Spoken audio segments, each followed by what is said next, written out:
or in your institutions, or how it helps students, first thing. And more importantly, how the information has to be communicated, because as the time passes, we need to change the way of teaching. Pretty sure all the teachers here would have experienced how drastic change we all felt with online education, right? At the same time, there are different types of education, I can say. So we are again focusing on some amazing methods that our teachers should follow or could follow, which will really help in coming out with best solutions, or like, let's say, best results from the whole teaching learning process.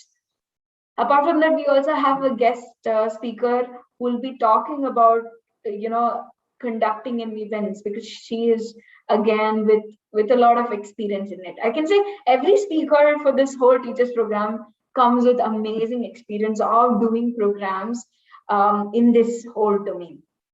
At the end, we also have a program which will help you to organize some event in your schools or institutions or students around you. Through this program, we want you to be with us for a longer time. Whenever we are conducting program, you could do the same thing to students out there whom you have access to. That's the whole reason why we've curated this program. And again, very thankful to all the speakers whom we have here, Shivani, Athar, and we also have Priya ma'am, who's going to take one session. As I said, it's going to be wonderful. Be part of it and be there till the end, because we have amazing things every single day, and it will surely help you to learn more and give more to students. There's also one session which is basically on how can you encourage your students to take part in various competitions that are happening nationally and internationally. How can you guide? At the same time, what are some good programs that a teacher can themselves be part of to learn more? Because as you know, learning never ends. And for a teacher also, I think it's the same. It's always good to keep learning and exhibit it and everything. So being said that, I would again now hand it over to Tejas, who will take it forward. Thank you so much, Nikita, for those wonderful introduction regarding the outreach program. So now, without further ado, I would like to introduce today's speaker, Ms. Shivani.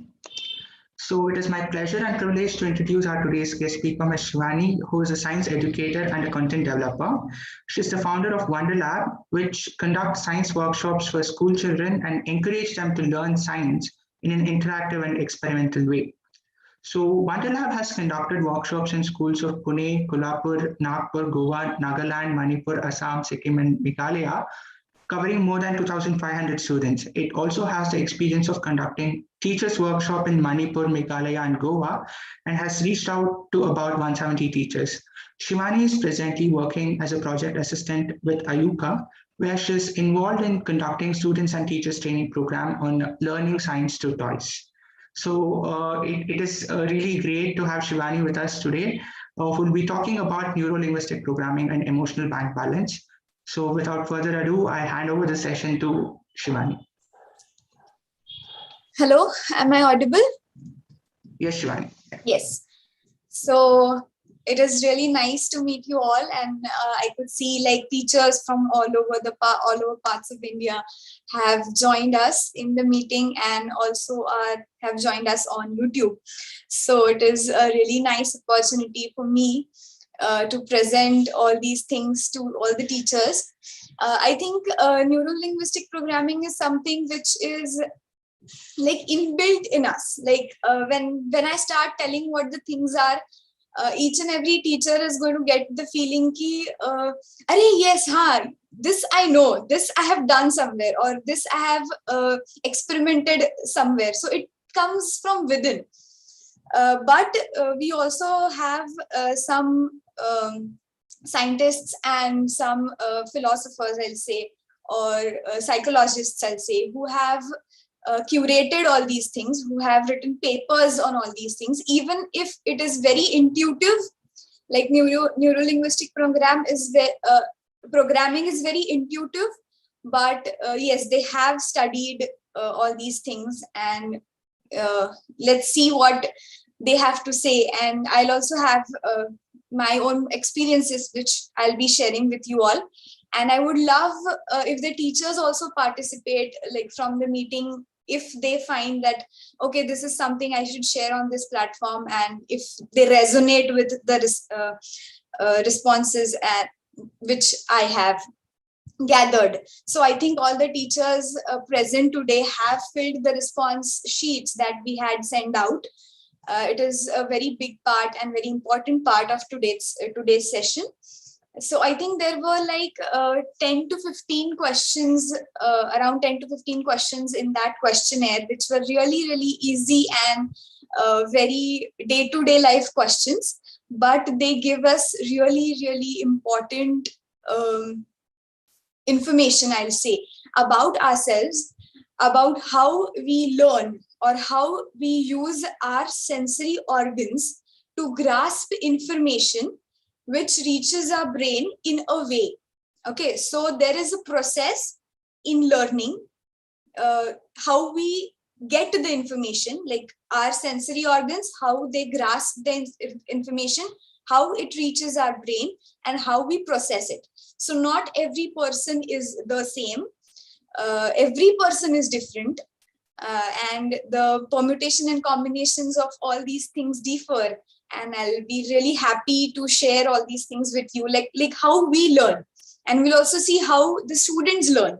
And when we get this, we can improve our teaching skills also. When we understand how the kids or how we learn, it is going to help us know how we can teach better.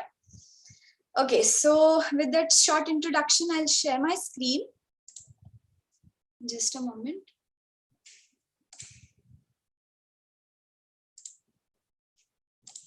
Yes. So I hope my PPT is, it is visible. Yes, it's clear. Yeah, okay, thank you. So I'll be covering two topics today.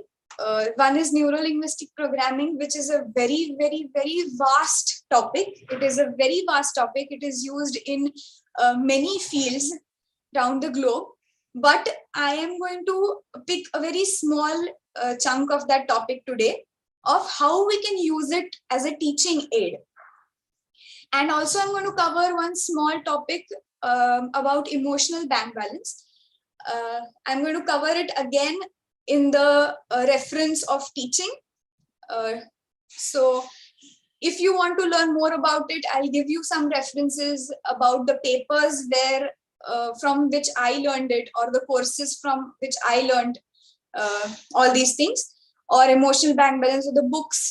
I'll refer to the books if you want to know the vast platform of all these topics. So today I'll be covering small chunks of these two topics, which are really vast, which are helpful in teaching. Okay. So NLP, as I said, is a vast topic, is used in medical therapies, psychological and medical therapies at old ages, or in small kids also. It is used in group encouragement, like the workers or farmers, where the groups work together to keep them united. This NLP technique is very, very useful. It is used in sports therapy, to motivational sports therapy, to motivate the players. Like when we see on playgrounds, all the players just come together for a second or two, and we don't know what they talk or what they do in that 2 to 3 seconds, but that 2 to 3 seconds with the coach are really, really important. And that comes from NLP. If you all must have watched the film Chak De India. So in that, the 1 minute which he got before the match and what he talked in that 1 minute was completely derived from NLP, that is Neuro Linguistic Programming. That 1 minute is very important, where the coach speaks to the all the players.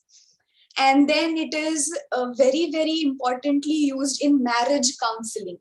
So they give you questionnaires to fill in. They recognize how you, like which type you are from NLP. I'll tell you what types are there in NLP. And then they tell how you can be compatible. You should change some things, you should change some things, and how you can be compatible to each other. So that is a very, very big use of NLP that is being done today. So before knowing all the techniques and the types in NLP, I would like to focus on a small area where we can see how do kids learn. So what are the ways in which kids get information in today's world? They are seeing things, they are hearing things, they continuously watch YouTube. From teachers, they are seeing our blackboards. That is very important. If the teacher is writing on a blackboard, and if the person is visual, I'll tell you what visual is in a bit. Your blackboard is going to be everything for that kid in his own learning process. Reflecting and acting. We always say that kids learn from their parents. Like, if the parent behaves in such a way, the kid will definitely behave in that way. If the parent is acting in such a way, the kid will definitely act in such a way. If the kid is kinesthetic, he'll definitely pick up whatever his teacher, whatever his parent is doing from the actions. So the teacher's body language is also very, very important. I'll let you know what kinesthetic is in a bit. Reasoning logically and intuitively. So when intuition is a very big thing in learning, if you all must have filled the questionnaire which we circulated 2 days before, you must be thinking, I think I should tick all the 3 options.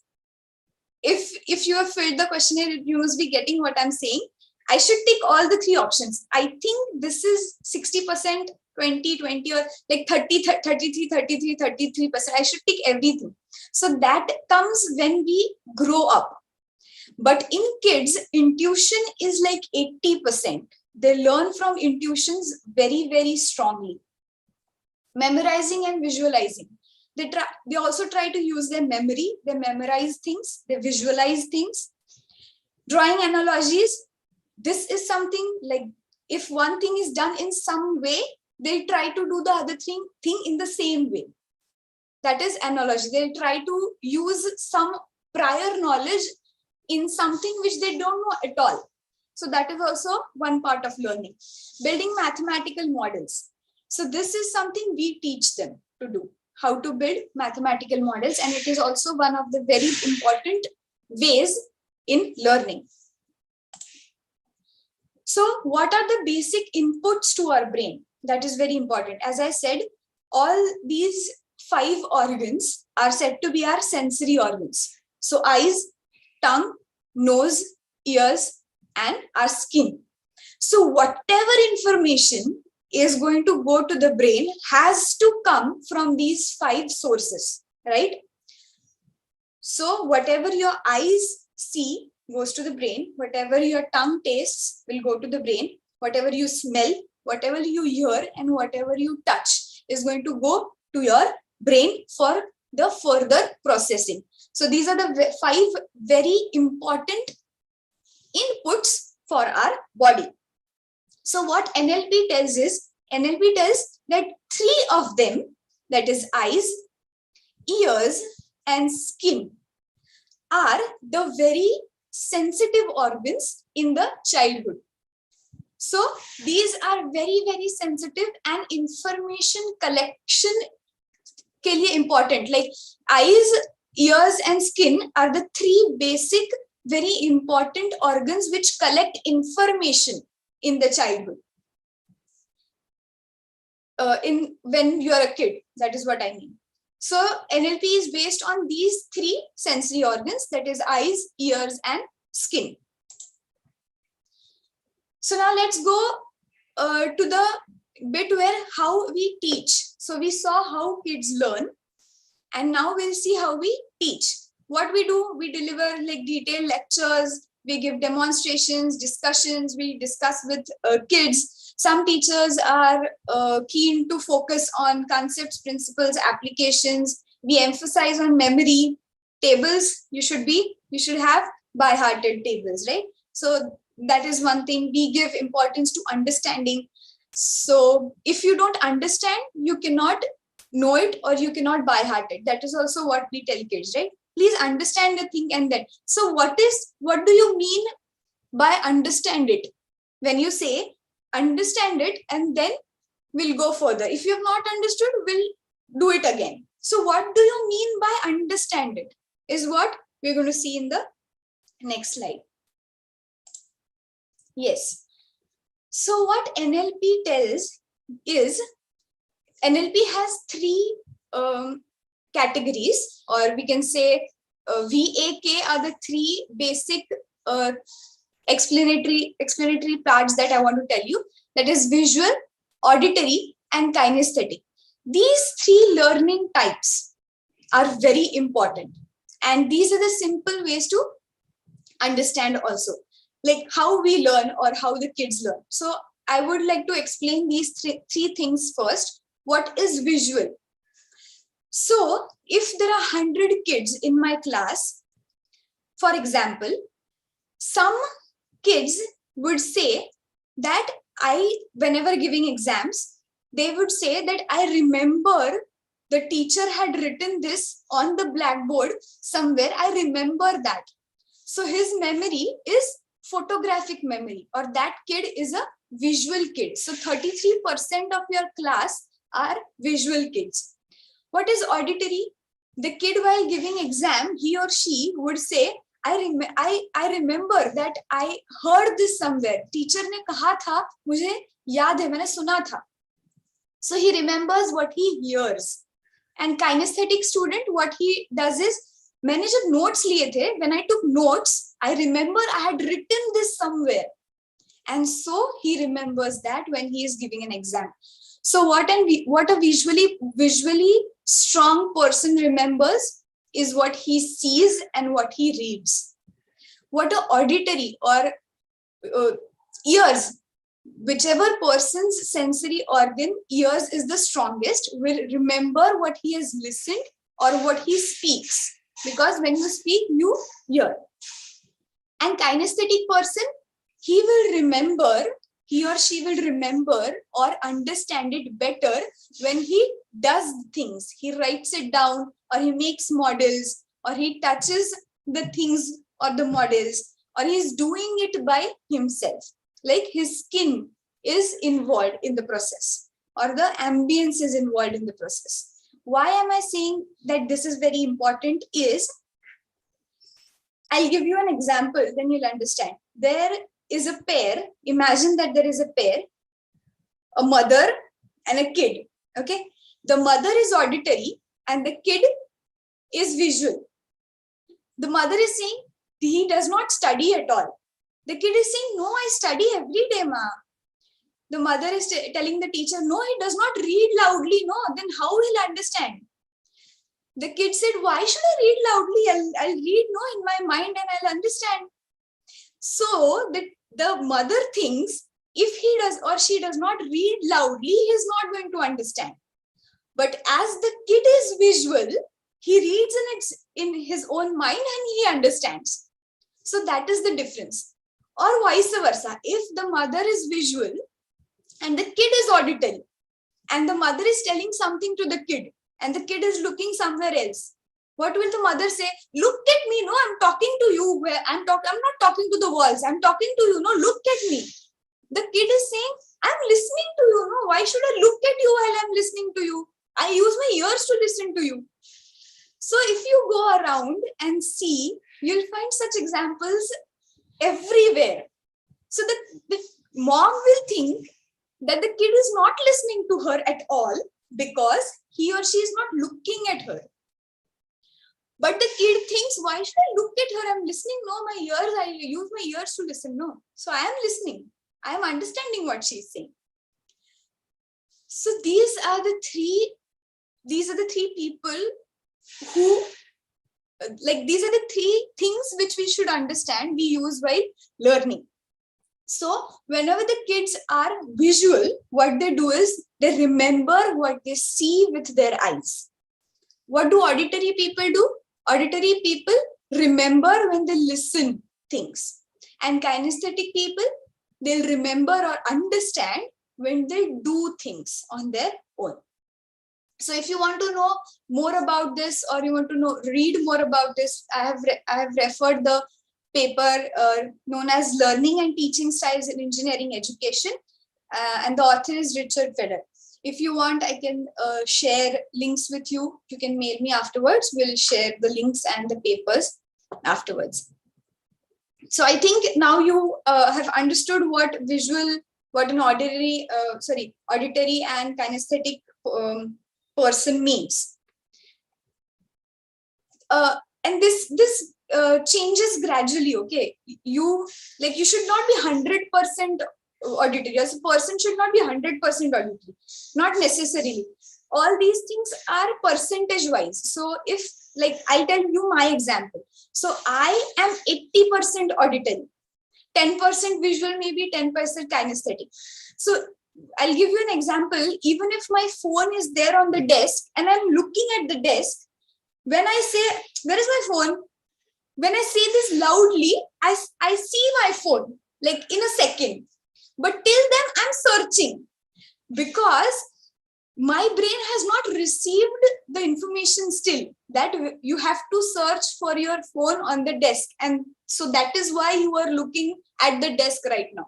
So all these things happen in a fraction of a second because our brain process is really fast. But if you now further in your life, if you analyze your each and every activity, you will get to know if you're a visual, if you're a kinesthetic, or you're an auditory. So this differs. So sometimes I see and I remember because like I am 10% visual. Nobody can be 100% any one of this. And when we grow, we tend to acquire things.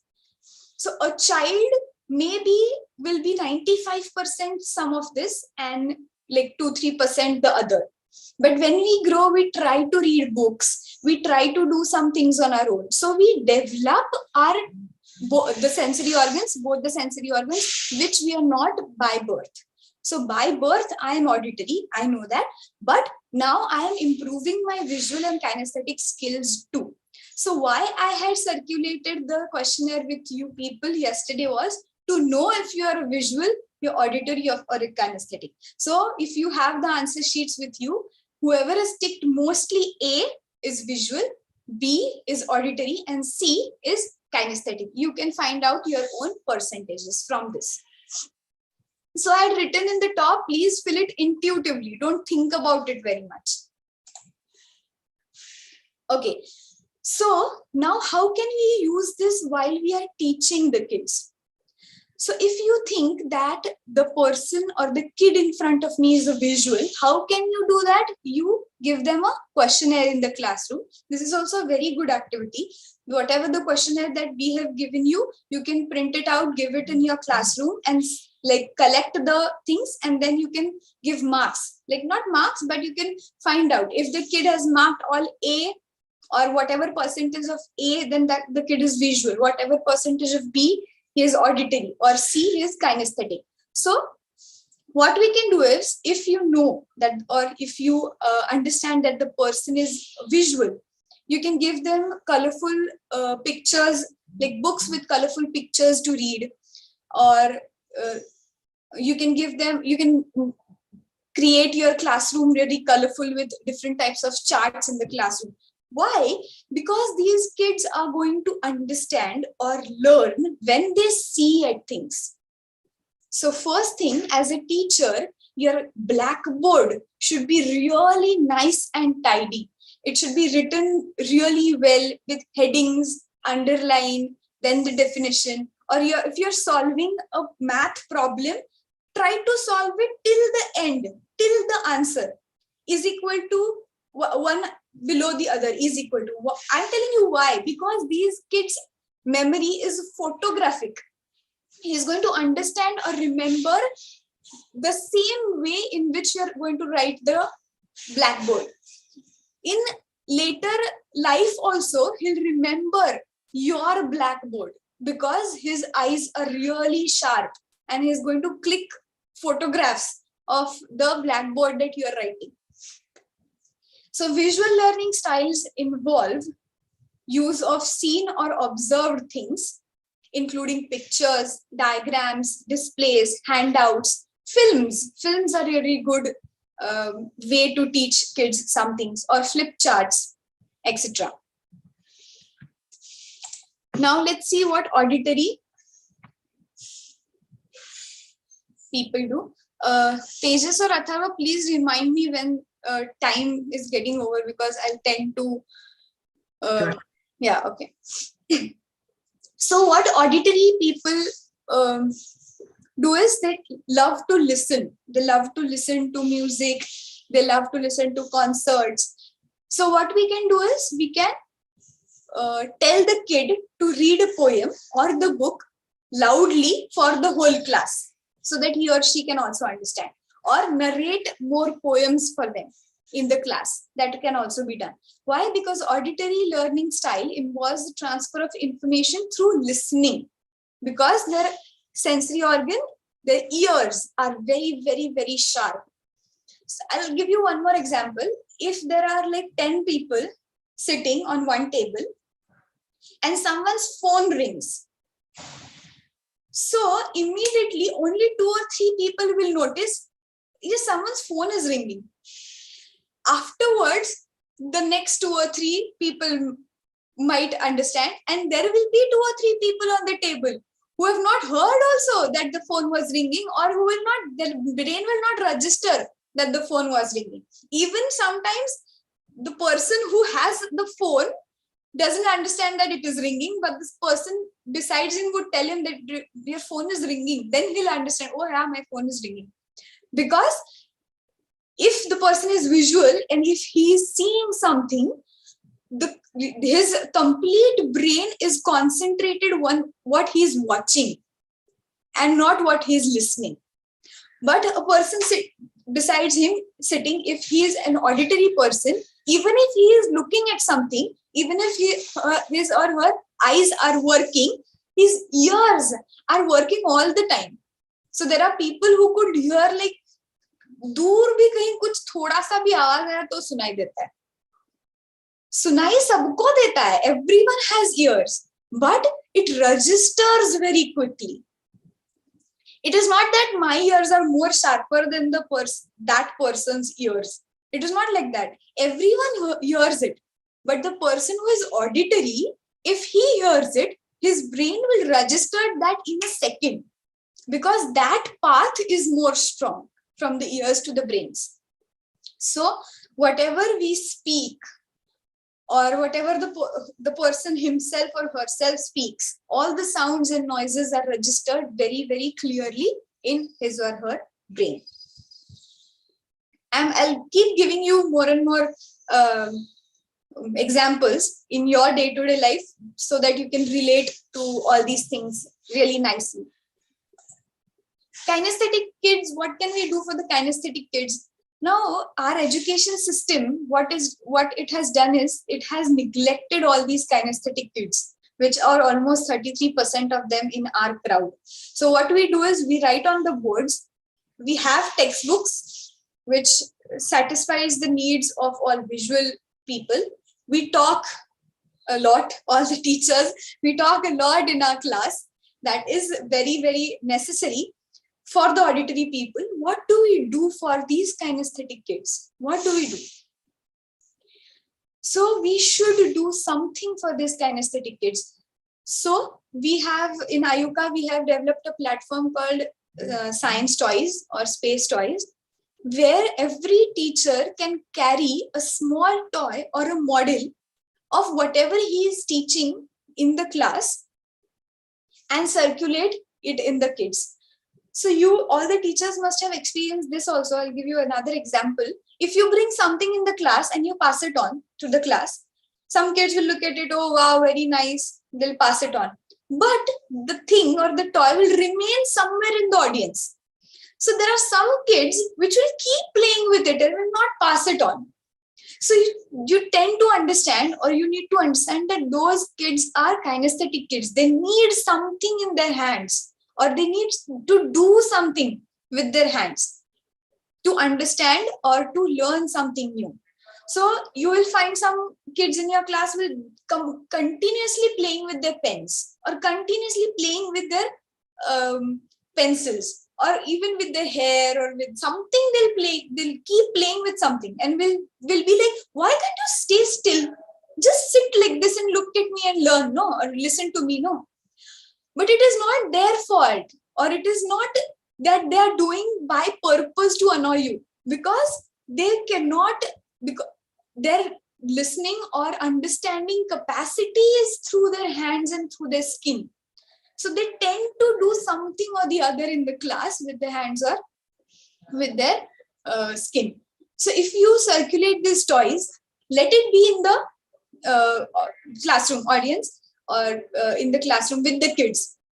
Whoever is visual, whoever is auditory, will tend to look at your board, will tend to listen to you. But whoever is kinesthetic, that toy or that model will automatically reach to that person, and it will stay in his or her hands. So this is very important to do. Or we can give them, these kids will make really nice charts for the board, for the class, or will make really nice models for the class. So you can give such homeworks to these kids also. Why? Because they're going to understand, or they're going to learn by feeling it, by holding these things, by doing it, by practically doing hands-on activities or experiments. Otherwise, they'll be fidgeting with things, because their eyes are grasping things, their ears are grasping things, but their brain is not satisfied, because they're not understanding things. So this is the most basic and three categories, that is visual, auditory, and kinesthetic, which I wanted to tell you, and how we can use it while teaching in the class. So I'll tell you one more thing, what I used to do while being with the kids. So if the session is of 1 week or so, in first 2 days, you'll get to know who is auditory, who is kinesthetic, or who is visual. So the kids who every minute they'll come to you and ask, teacher, how to do this? You have written it on the board, but they'll ask you because they want to hear it from you, because they're not satisfied till they have not heard it. So what you can understand, okay, you tell them again, because these kids are auditory. Some kids don't come to you at all.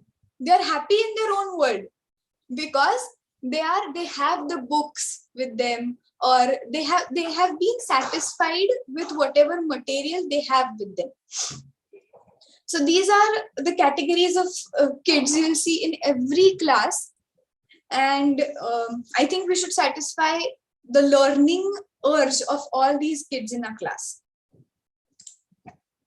Okay, I would like to give you a really nice example again to understand this really nicely and better. So if some of you have is going to a musical concert, if a group of friends have been to a musical concert, and the group of friends reach home, and you want to know how the musical concert was. So take each person in different rooms. So this activity or this experiment was done by the person Richard Feder. He did this experiment. So this is an experiment he did.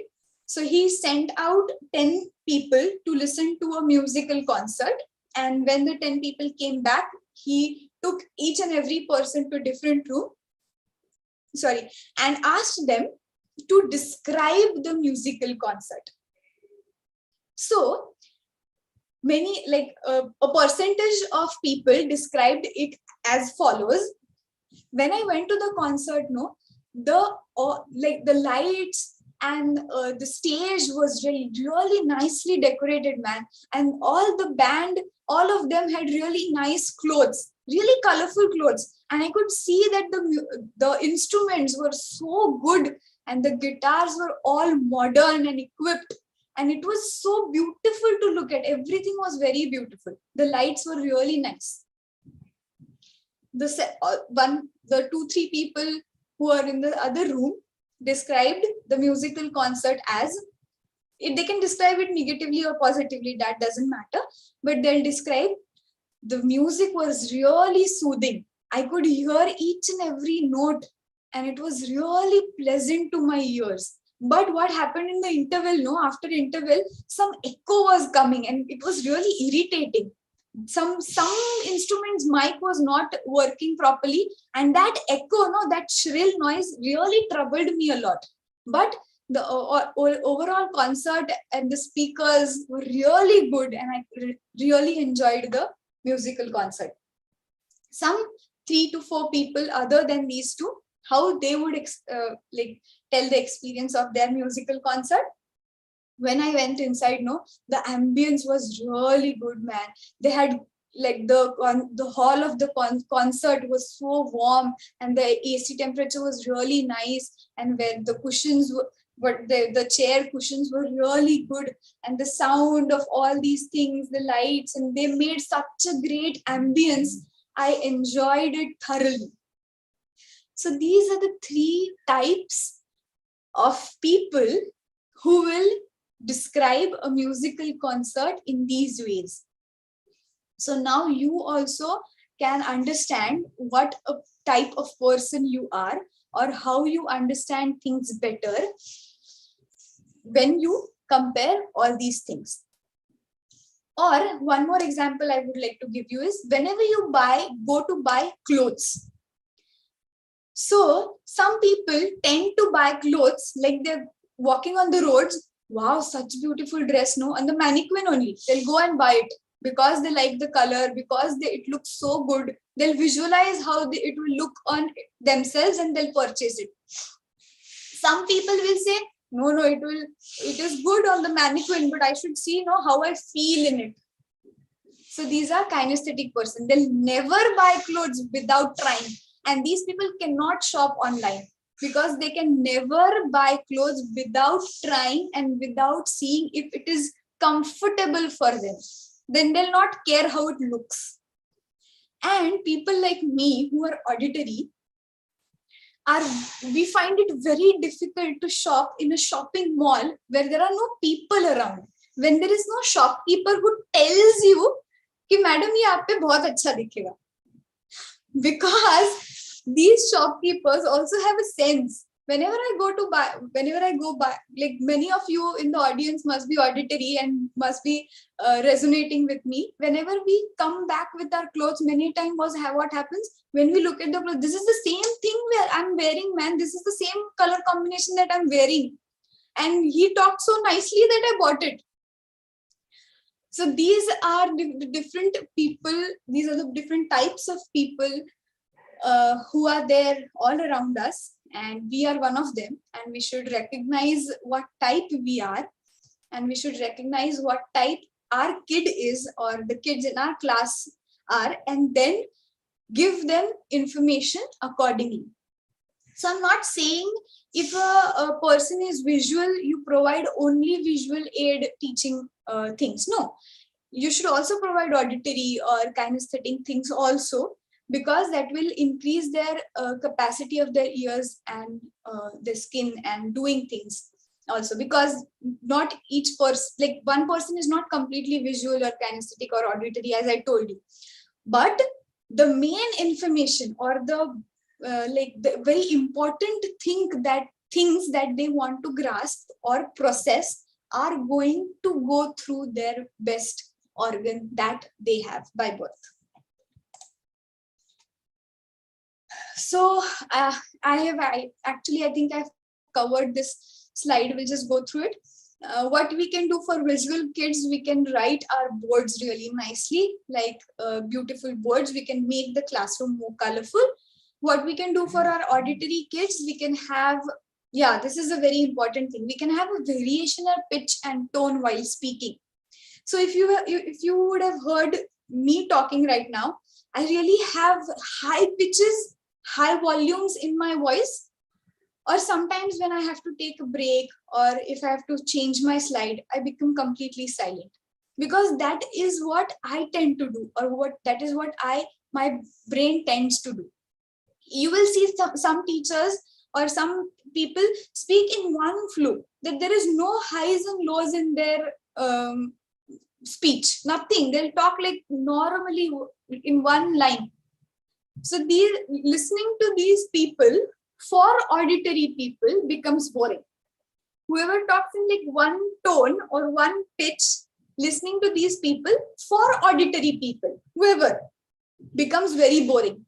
So there are, probability wise, there are 33% kids in your class who are auditory, and to satisfy their understanding needs, you have to have high tones, low tones in your speech.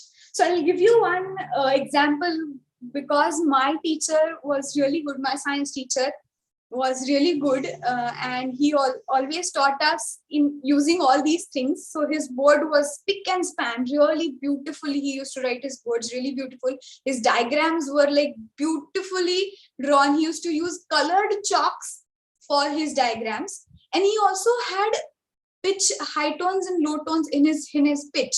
And how that affects a student is what I'm going to tell you. So science teachers would relate it nicely. We have a thing called titration in chemistry. Okay. So while doing titration, we go on adding the titrate in our solution, and it changes its color at a certain point. When we have added some indicator obviously to the solution, and it will change the color. So what our teacher used to say, keep dropping the solution till the color of the solution just changes. So his just was so beautiful in his speech that I could still hear it from my childhood. So that tone of just will make a big difference, and to understand, to give a feeling of that titration or neutralization reaction to that kid. And what does the kinesthetic kids need? They need to, we can engage the kids in making models or charts for the classroom, or we can bring kits or toys to the classroom related to that lesson plan.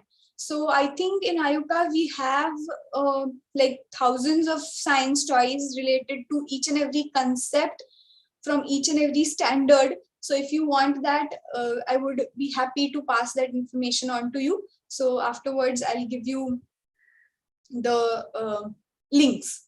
So if people must have noticed, I am kind of auditory and kinesthetic also. I tend to use lot of hand movements while talking. So these people are kinesthetic, who they think that the person sitting in front of them would not understand if they don't make hand movements.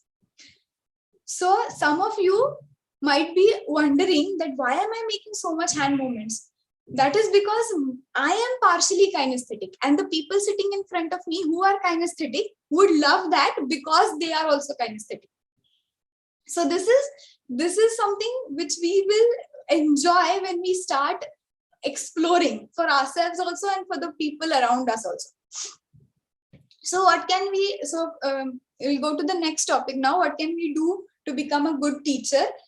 As I told you, we can follow all these things and we can judge or see how our kids, what the kids sitting in front of us are, and we could teach accordingly. So first point is try to create a safe and happy learning environment. This is very important for the kinesthetic kids, because if the environment around them is not safe and happy, they are not at all going to enjoy your class, because they'll not get that feel or that warmth which they need to get from a teacher. Then see that you make everyone in the class participate. This is very important for the auditory kids. If you do not let them speak, they'll not at all sit quietly in the class. So if someone wants to speak something, you tell them speak for the whole class. What do you want to speak? You speak for the whole class. So that will give you very nice interactive sessions in your teaching. Keep yourself updated with the world and inculcate this in your sessions. This is very important because the visual kids, whenever they see something, even on the banners or on the pamphlets, or they just see one quick ad on the TV, they are going to remember it, the visual kids, and they'll come and ask you. So you need to be updated with each and every information out there. And if you don't know, you just say, like, you should not be ashamed. Okay, I don't know, let's learn together. Let's search it on Google and let's learn it together. So that is also very good practice that a teacher can have. Then you should always have a lesson plan, because you should include all these 3 things. Am I satisfying the visual kids? Am I satisfying the auditory kids? Am I satisfying the kinesthetic kids? For that, you should have a lesson plan. See that you have a good relation with the students. If the kids like you, they'll definitely like the subject. Again, this is a proved paper, or this is a proved thesis, that kids from like senior KG, junior KG, first, second, third, fourth, till they have improved all these things, all these learning capacities, till then, if you ask any second standard kid, which subject do you like? He or she will say, I like English. Why? Because their English teacher is good. You ask 99% students, they'll say, because our maths teacher is good. Because our Neha teacher she's really nice. I like her, and because I like her, I like the subject. You must have noticed this. Or now you ask the kids from first or second standard, which subject do you like? They'll tell the subject name, and then you ask why. They'll tell the reason that they like the teacher, hence they are liking the subject. So this is very important, that you become favorite of the kids, and then the kids will definitely love your subject. Try to have deep knowledge about the subject. This is also very important. Keep learning with the kids. I told you right now, have the courage to say that you don't know something and try to explore it with the kids. There's no harm. No, we're not gods. No, that we do everything. We can say that I don't know. Or saying I don't know, if you're not comfortable while saying, because some teachers are, while saying I don't know, you can say, oh, this is interesting. Let's search it together. Let's learn it together. We can do that. Be a helping hand in what the kids do. This is very important for the kinesthetic kids. Listen to the students' feedback and try to work accordingly. So if the kid is telling you something, if he or she is asking you the same question repetitively, don't ignore her or him. Try to understand why he or she is asking you the question repetitively. Because he or she wants to hear it from you. That can be the thing. I've told you 5 times, but he or she wants to listen it from you for the 6th time. Please try to satisfy all this needs of the kids. Like they're not doing it on purpose. That is what I can guarantee you. Okay, how much time do I have? Okay, I'll complete this in like 5 to 10 minutes. I think only 10 minutes are remaining. Okay, emotional bank balance. This is very important to cover this point, to become favorite of the kids. This 5th point. So this is very important, emotional bank balance. So what emotional bank balance means, we have a whole together different course for this emotional bank balance thing, but I also have read this in a book called 7 Habits of Highly Effective People. If some of you teachers or whoever participants are listening, if you get a chance to read this, or I think you must have also read it, this book is really good, and there is a small part in this book which refers to this emotional bank balance. I have modified it in a way which will help us teachers use it in our classroom. So what emotional bank balance means is what I'm going to tell you. So first of all, what is bank balance? It is the amount that we have in our bank account. Okay, so to have balance in a bank account, what we need to do is we need to go to the bank, create an account. So there are things we should go to the bank. We should create, this is very, very simple, but I'm telling you one more time, you'll get to know why I'm telling you this.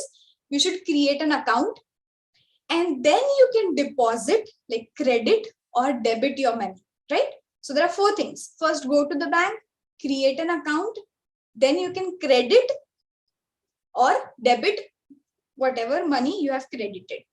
You cannot debit if you have not credited, right?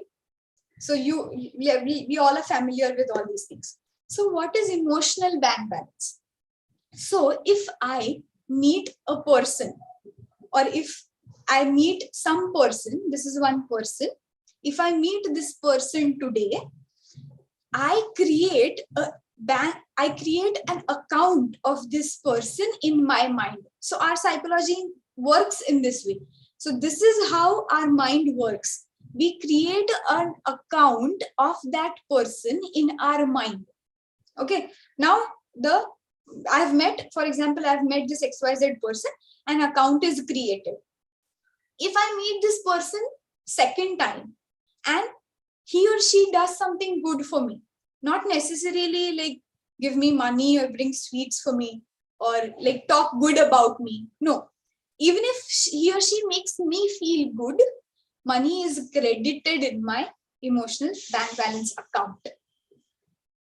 If he or she speaks or does something that hurts me, immediately emotional bank balance reduces to negative. So this is how, I'm again telling you, this is how our mind or our brain works. So if we meet that person for 5 times, 6 times, 10 times, like 100 times, if he becomes a really good friend, his emotions or his way of speaking to us or his interaction with us starts multiplying. And now if that person tells you, this is not good, whatever you have done is not good, maybe I listen to him. Now you see, we tend to listen to our friends. I'm a really good friend with someone, with this person. I'm a good friend means what? He has lot of balance in my account, lot of positive balance in my account. Now if he or she tells, whatever you're doing is not right, you should not do this. What he has done, he has withdrawn some money, but as he has lot of credited things in my mind, withdrawing a small things from that or withdrawing will not make my balance very low. But if I'm meeting that person for the first time and he comes and tells me, what are you doing? This is not right. I'll say, who are you to tell me this is not right or wrong or okay or not? I'll see what I have to do. So this is every person's tendency. This is how humans work or human mind works. So as a teacher, we should try to deposit lots of things or lots of good things in our kids or students' minds. And then if we tell them that whatever you have done is wrong, don't do this, that kid will definitely listen to you, because your emotional bank balance will not go to negative, or it will not start dividing. For example, you hate someone. What does that mean? That person has done so many things which has created lots of negative balance in your mind. And now even that person is right, and he comes to you and tells you what some things which are right, your brain will not accept it, because he has no positive balance in your bank balance, in your emotional bank account.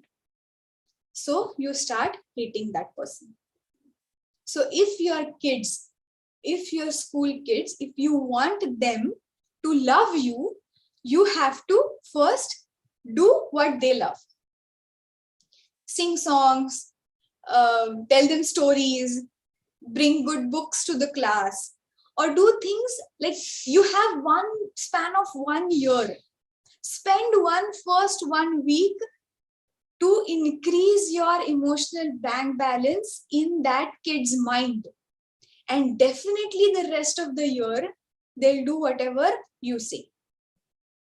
Recently, there is a, I don't know how many people looking at this session right now watch Netflix or such things, but I am in such age where we watch Netflix daily. So I'll give one Netflix example. There is a new series called Kota Factory, which is launched on Netflix. And there is a teacher called Jeetu Bhaiya. So if you tend to watch this, watch that series and see how he talks or what he talks to the kids. He also gives them, like, he also tells ki, ye tum bahut galat kar rahe ho, this is not at all done, you should not do this. But still the kids don't mind, because he has developed a lot of positive bank balance in their emotional accounts. So whenever he says that, he's not going to divide his emotional bank balance, and this is very necessary. If you go in the class from first day, you start teaching your topic, you're really good in what you teach, no matter what, you're really good in what you teach, you start teaching, see, 365 days, you're very loyal in what you teach, very loyal to the kids, but you don't go away from the topic and try to connect with the kids, all these the mehnat or all these efforts of these 365 days are not going to help. So what I tend to tell teachers or anyone who wants to teach, first spend that 1 week to trust their game or to multiply your emotional bank balance. And then your topic is going to be the most favorite of all. So thank you. Let's help fill their brains with colors. So I think that's it. And I think you must have got some new things from today. And if there are teachers here who want to ask questions, who want to share their experiences, I think some teachers must be knowing these things, and they are definitely implying it in their classrooms, and they want to share their experiences. You're really welcome. Thank you. Tejas. Thank you, Shivani, for that wonderful talk on Neuro Linguistic programming and emotional back balance. And now I would like to invite questions from the audience here on the Zoom platform. If you have any queries, please do put it in the chat section, or feel free to unmute yourself and talk to us. Shivani, I had a personal question with respect to the topic that you were mentioning. So right now we have mainly switched into online classes. So it's more or less taking the classes through online platform, and usually students switch off their cameras, mute themselves, and it's just a teacher who looks at the laptop and keeps talking. I guess it was the same thing that was happening to you right now. Yes. So how important is it to switch on camera during an online class? Because just like how students are of one of the three types, visual, auditory, or kinesthetic, even teachers are expecting some kind of interactions from the students to make sure that there is a feedback, a positive feedback from the students, that they are understanding things. When there is no communication from the other end, either visually or through auditory manner, teachers, the way the teachers teach would also get affected. So how essential is it? See, there are again positive and negative sides of these turning on the cameras. If you tend to do this till the class of 5th, 6th, or maximum 7th, that's okay. Because till 7th, the kids can turn on their cameras and still look at the teacher. But when you go to the higher standards, telling the kids to switch on their cameras and telling them to still focus to whatever the teacher is telling is very difficult. And trust me, this is not their fault. They are in that age where you can see like 60 people on the screen, and I should look at the teacher seriously. If I'm a girl, I would like to see if there is a good looking boy in my class. Or if I'm a boy, I would like to see if there is a good looking girl in my class. So there are both sides. See, if the teacher is comfortable, see what happens is the kid in 60 minutes, it is not कि पूरा 60 minutes में किसी लड़की को दिखता रहूंगा. I will look at the teacher, I will listen to them. But if the teacher is not comfortable in that one moment when the other kid is looking to some other kid, if the teacher himself or herself is not comfortable, then he or she should not ask the kids to switch on their camera. But me as a teacher, I always tell the kids to switch on their cameras. Because when you tell them to switch off their cameras, their curiosity of knowing others increases and they'll keep fidgeting.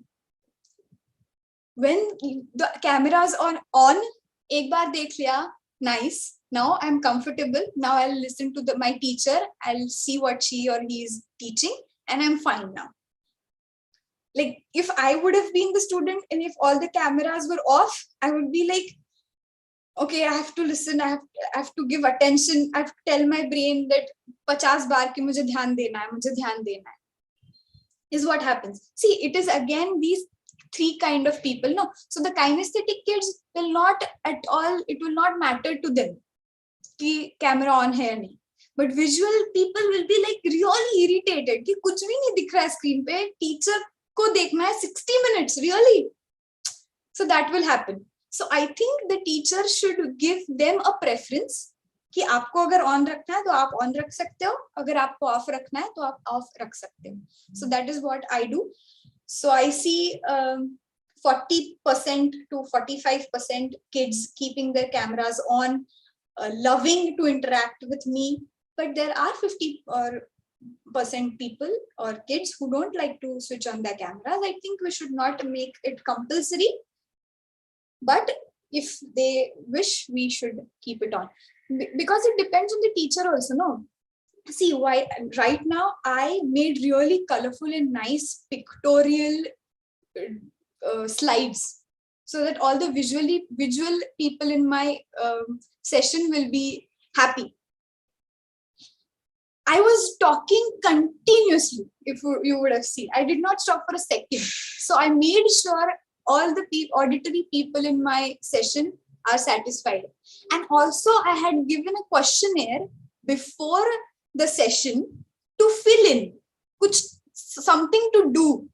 So I made sure all the kinesthetic people in my audience were happy because they did something for this session. They filled a questionnaire by their own self.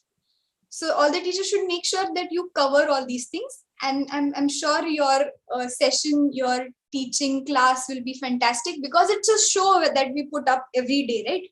What is teaching? It's acting. We put up a show for the kids every day. So we make sure these things are good. So I take it that it's a really good habit to send a questionnaire prior to the class every day. So that kind of keeps most of the students engaging during the class. And also, I like the reference that you made with respect to Kota Factory of Jitu Bhaiya.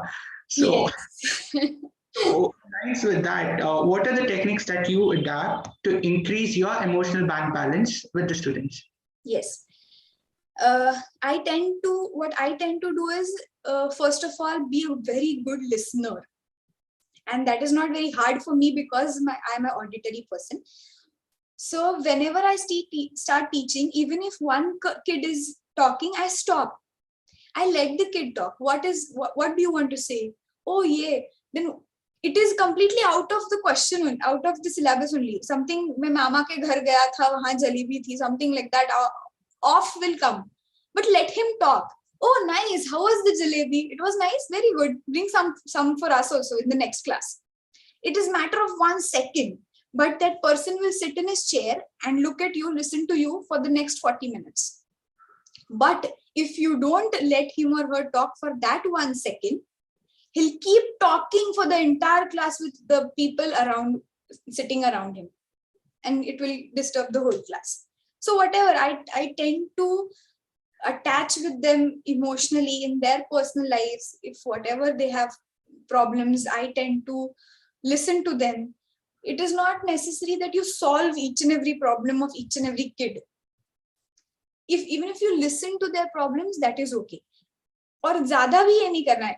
If some kid is sitting in a corner, he is comfortable sitting there, he is comfortable in his own world, he is doing his homework every day.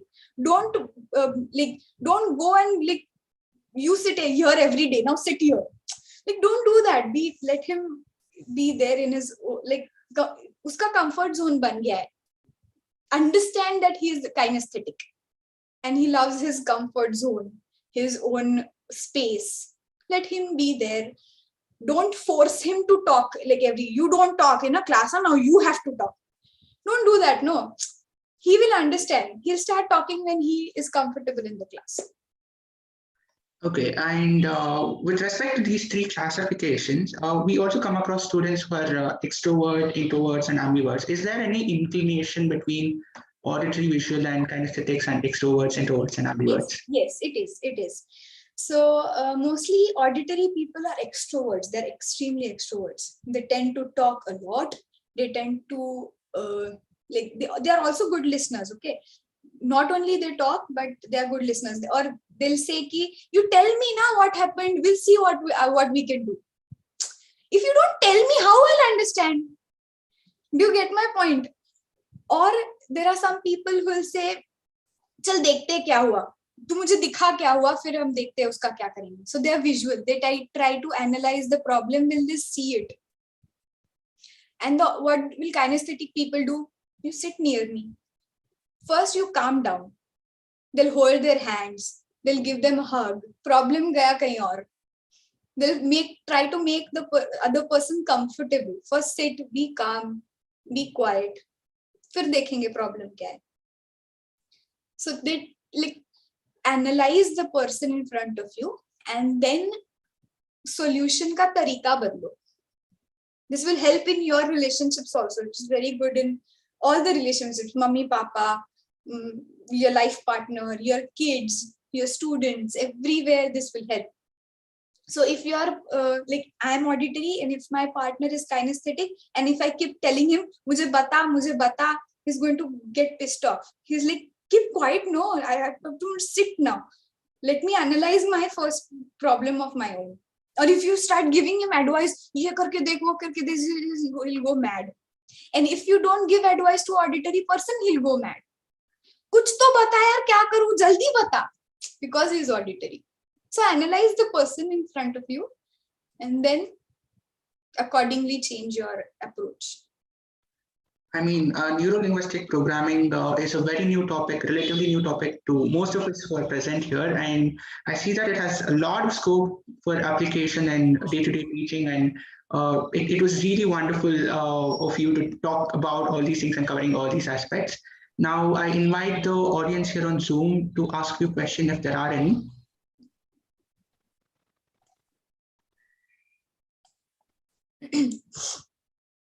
Feel free to ask. It's all right to ask. All our audiences are kinesthetic today. No one wants to come up and ask the question. If someone is auditory, I'm sure he or she will ask a question. Oh. All right. So if there are any other questions, we can direct the questions to Shivani directly to her email, or yes, feel free to ask us over the email at outreach@sserd.org. So thank you so much, Shivani, for that wonderful session on neuro-linguistic programming. And tomorrow we'll be having a training session on event planning, and it would be followed by hands-on activity training session by Shivani and Atharva from Ayuka. So I would like to thank both Shivani and Atharva who are present here for extending their support for conducting these programs. Thank you so much, Shivani and Atharva. And we wrap up for the day. Thank you all for joining in. Thank you.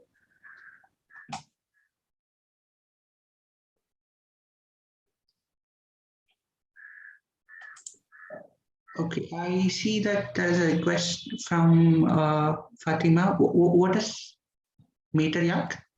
I'm not understanding the